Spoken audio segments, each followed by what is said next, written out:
I'm Jennifer Purcell, and welcome to my podcast, Living with an Invisible Learning Challenge, where we will discuss, discover, and learn more about the challenges and triumphs of those with NLD and other learning challenges. I do have a website for this podcast, and it is called livingwithnld.com. I also have a Facebook, Instagram, and Twitter account for the podcast. They are all under the same name, which is Living with NLD. I also have a YouTube channel for the podcast, which can be found by Googling the title of the podcast, which is Living with an Invisible Learning Challenge. I would like to tell you about a nonprofit that I use for my research for this podcast.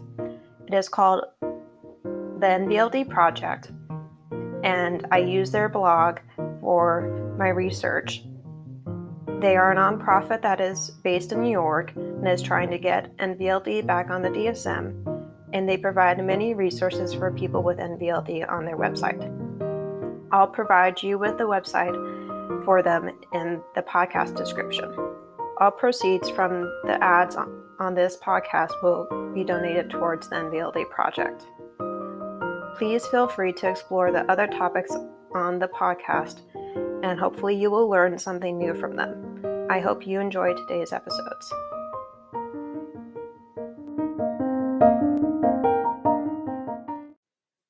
And today I am very excited to announce that BetterHelp is now sponsoring this podcast. I have had 7 years of therapy, so I know it can help change your life if you not only let it, but work on the personal goals that you set with your therapist. Without a healthy mind, being truly happy and at peace is hard. The good news is therapy works. But what is therapy exactly? It's whatever you want it to be. Maybe you're not feeling motivated right now and would like some tools to help. Or maybe you're feeling insecure in relationships at work, not dealing well with stress. Whatever you need, it's time to stop being ashamed of normal human struggles and start feeling better because you deserve to be happy. And now you don't have to worry about finding an in-person therapist near you to help. BetterHelp is customized online therapy that offers video, phone, and even live chat sessions with your therapist, so you don't have to see anyone on camera if you don't want to. It's more affordable than in-person therapy, and you can start communicating with your therapist in under 48 hours. Join the millions of people who are seeing what online therapy is really about. It's always a good time to invest in yourself because you are the greatest asset. And special offering to listeners of Living with an Invisible Learning Challenge.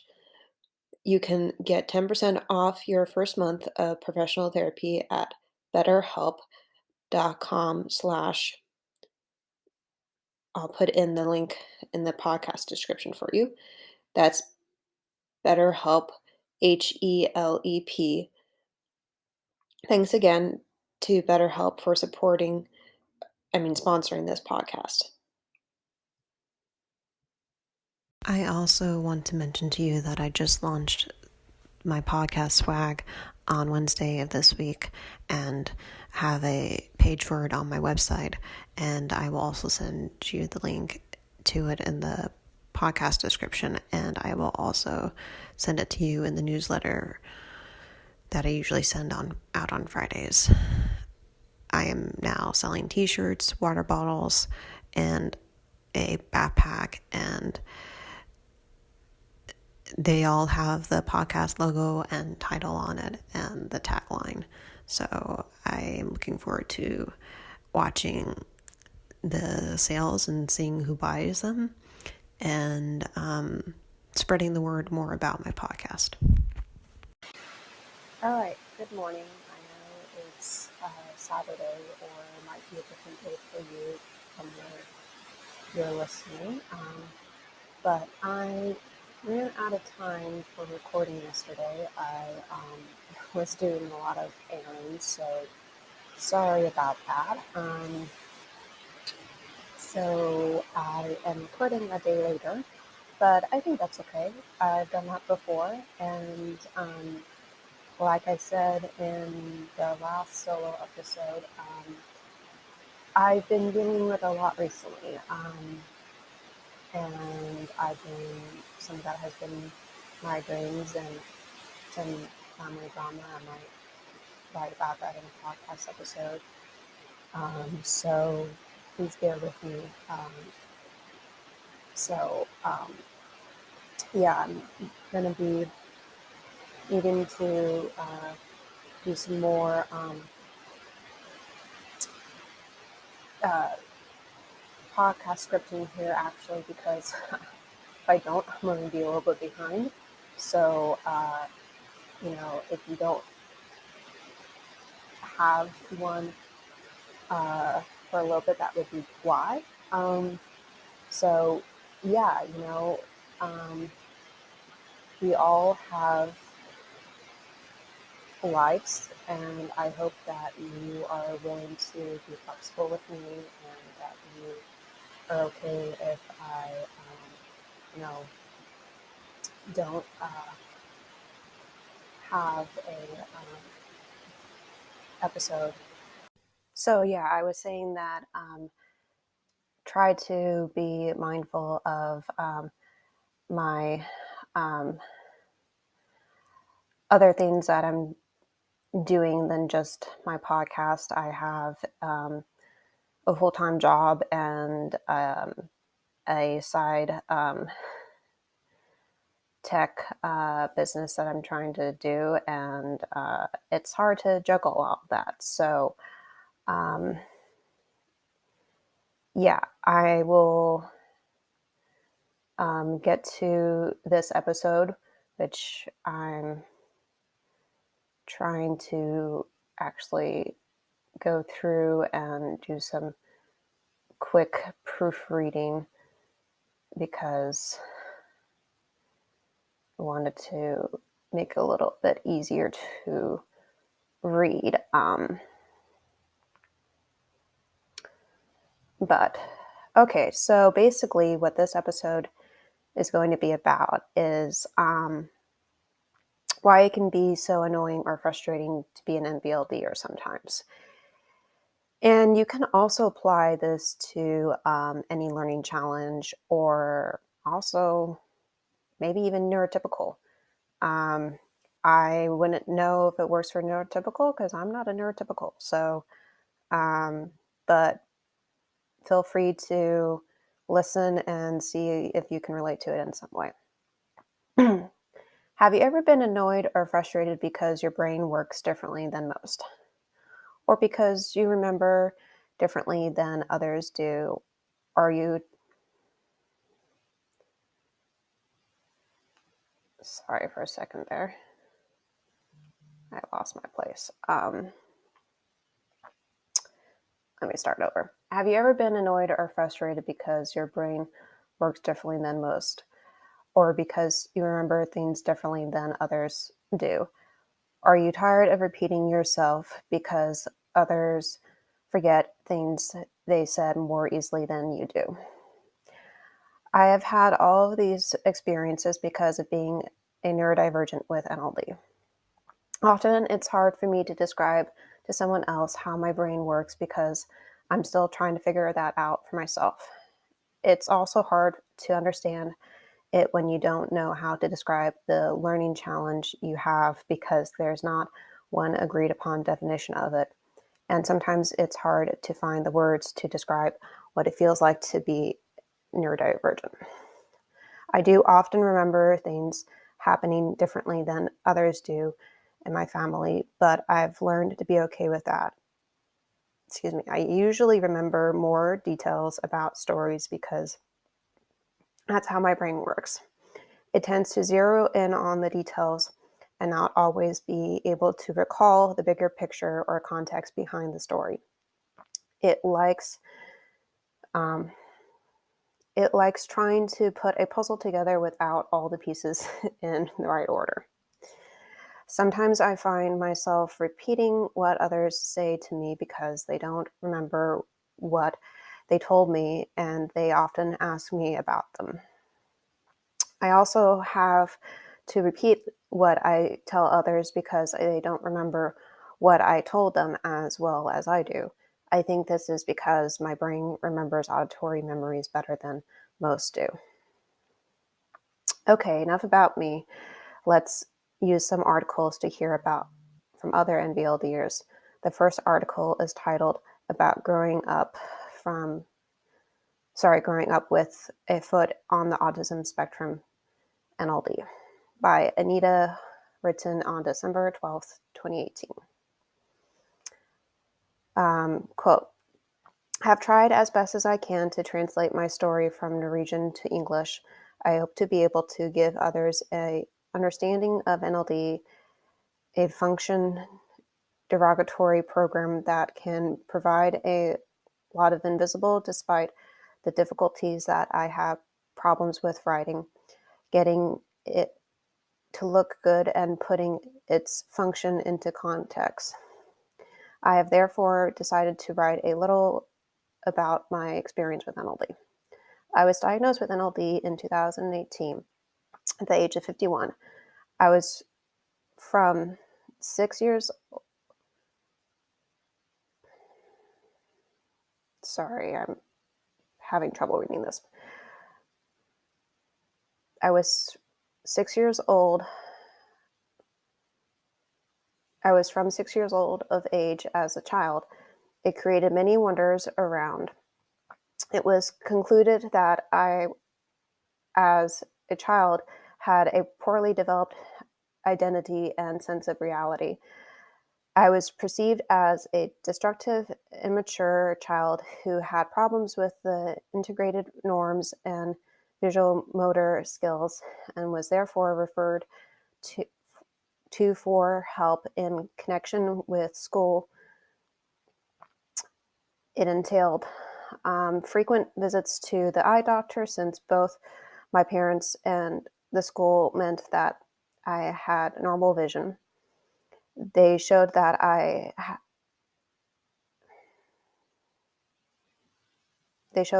got away with things as if they were not there and that I had no idea about my position in the room and things around me. Some of the most difficulties are that the NLD is so many people know little about the difficulties of it and or understand them is in many ways a hidden disability. NLD is only 1 to 10% of all learning disabilities, is a bit of a doubt about the percentage distribution, which means that it occurs in only 1 of 0.1 of the general population. NLD creates a big gap between what I know I have the potential and the ability to do and what I can in each situation. It is like having the hard disk and the components of a computer from the 90s, but do not have RAM to run the programs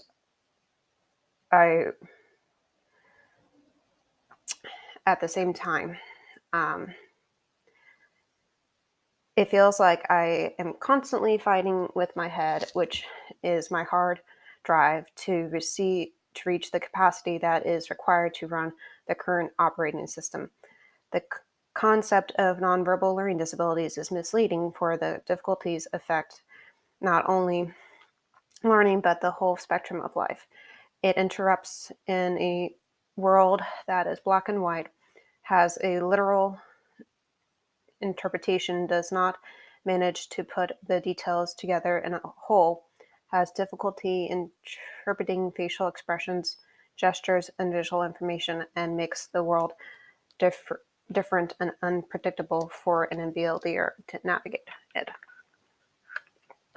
So sorry I had trouble reading that quote. I think it was probably because she was Norwegian and had trouble translating into English. But my thoughts about that. As much as I could understand she was saying was that it seemed like she was having trouble with understanding. Sorry, my voice is a little gravelly. Understanding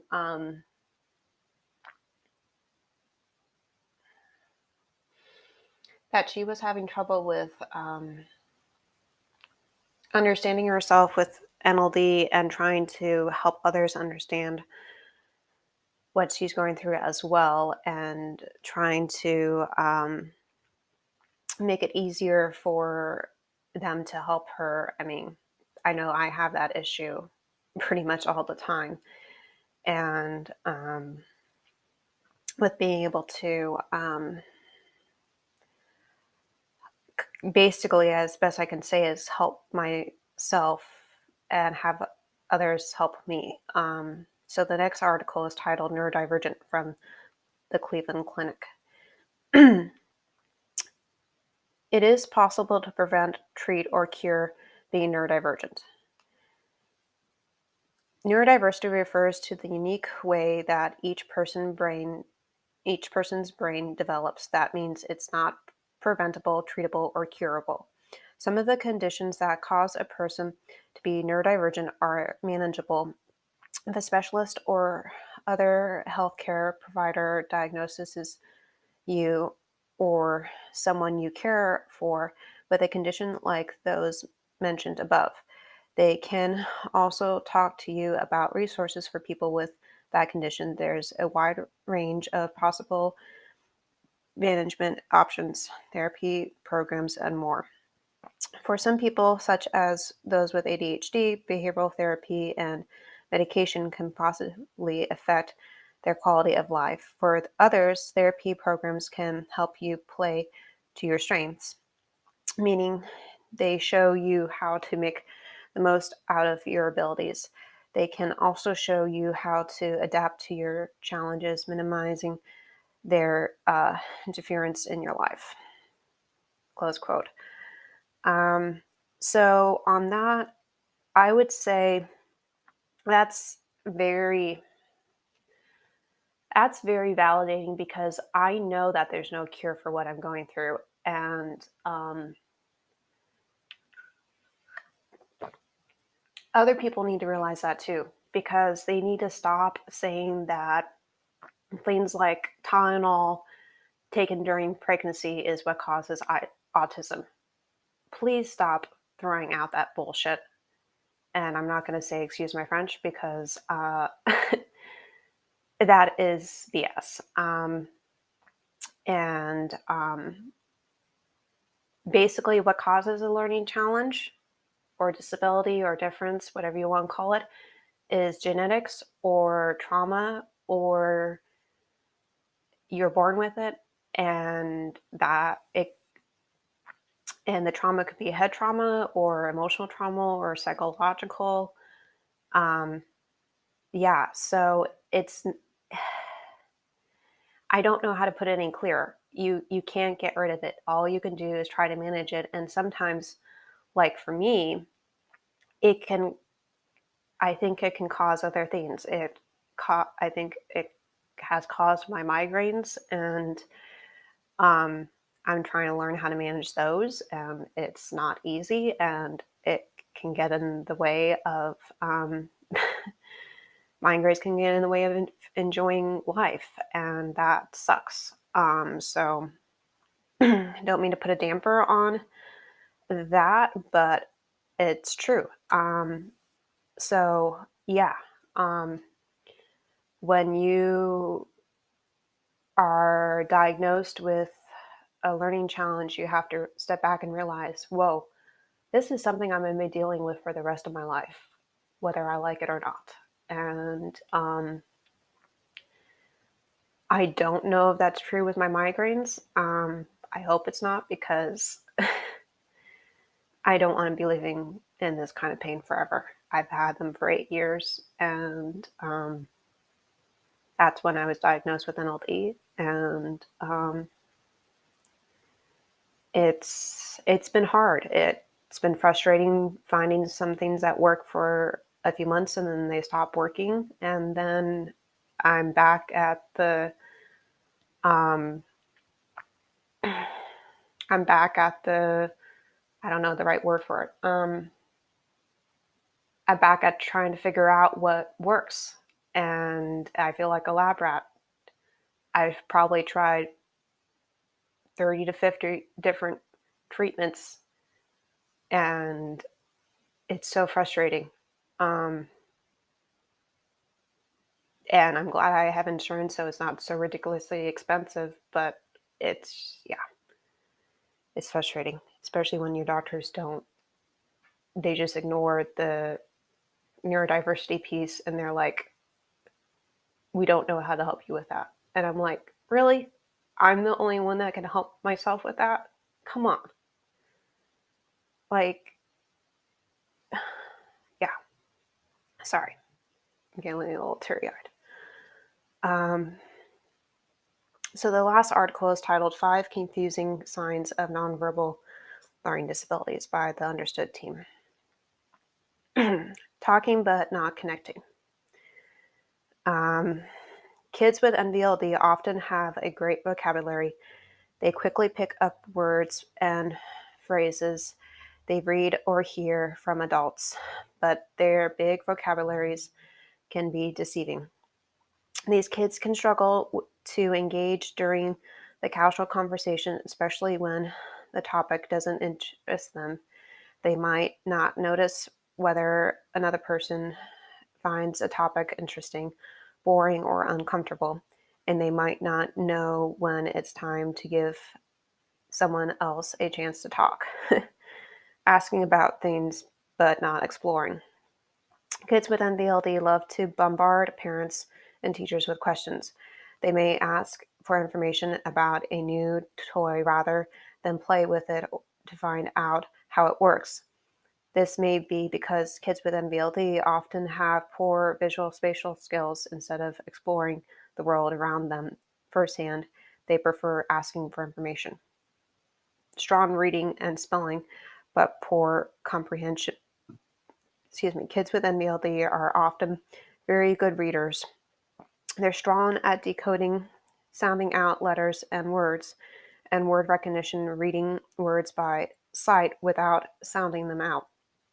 They're usually good at spelling and reading out loud, but they often have trouble with reading comprehension and with holding on to the meaning of what they've read. They may struggle to understand the moral of a story, and they may have a hard time picking out important details, even in a simple passage. Memorizing math answers, but not understanding the concepts behind them. Math is based on visual spatial concepts, so kids need to picture how two and two come together to make four. Children with NVLD may understand the words being used to explain or solve math problems. 2 plus 2 equals 4. But they often struggle to understand how the words connect to the concepts. They rely on memorization to come up with answers. They may also have trouble understanding how numbers and columns work. Math problems that include borrowing or carrying can mix them up. Memorizing information but not knowing how to share it. Kids with NVLD tend to have a great rote memory. This means they can memorize lots of information without working hard at it, but they don't always know how to share what they know. They may go around the classroom telling the same thing to different students, even the ones who aren't interested. This is because kids with NVLD have a hard time noticing nonverbal cues. Nonverbal cues might include when a classmate changes his posture to suggest he's not interested, rolls his eyes, or makes a comment in a sarcastic tone of voice. Understanding behavior in kids with a learning disability. Kids with NVLD have many strengths, but those strengths can sometimes hide things that are challenging for them. This can be confusing for parents and teachers, but being aware of these contradictions is the first step towards helping these children use their strengths, build social skills, and improve reading comprehension abilities. So I definitely understand what that article is saying because um, the reason I was chuckling and smiling when I was reading that is because I relate to every bit of it. I have a lot of facts that I have memorized over the years that I've mentioned in this podcast, and some of them I haven't mentioned because I've learned that they're not always interesting to other people. And sometimes they're people just get lost and go, huh? Like, why did you mention that? Like when my voice got gravelly earlier, I was reminded of the times that I've lost my voice in my life, and that's happened 5 times. And I'll be short with this, but when that has happened to an NVLDer who likes to talk, that's a hard thing to go through. Where like because you can't talk for a little bit and then you lose your voice. This was before I had my podcast in in college, and it was like, oh crap, I can't talk. So I literally have to use my phone to text people and be like, yeah, I can't talk. So um, it was hard being quiet for me because in some ways, like, yeah, I'm okay with being quiet, but I didn't always want to be quiet, you know? Um, and the reason I bring that up is because it goes with the nonverbal cues. If you don't know how to read them, you're going to be very quiet and you are going to not get any better. But if you speak out and you say, hey, can you help me? I don't know what that meant. Um, then you are going to get better. And you have to believe in yourself that you have gotten better at some things. And um, because if you don't, you're just going to create a downward spiral of thinking you haven't gotten anywhere. And I know because I've gone there before. And believe me, I've done that too many times. And I'm trying not to do that anymore. And it's not easy, but I'm working on it. And I think I can do it. Yeah. So I'll leave you there, and hopefully next week I will have written a couple more podcast scripts so I'm not behind. Yeah. So I hope you have a good weekend. Bye.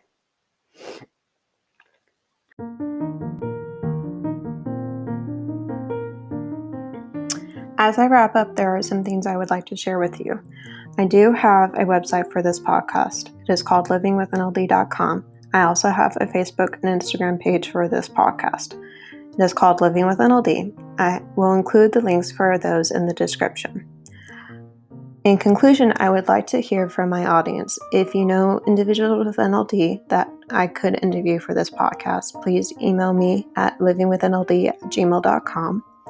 What are you interested in learning about NLD? I know I'm not an expert, but I do know I have the living experience of having it.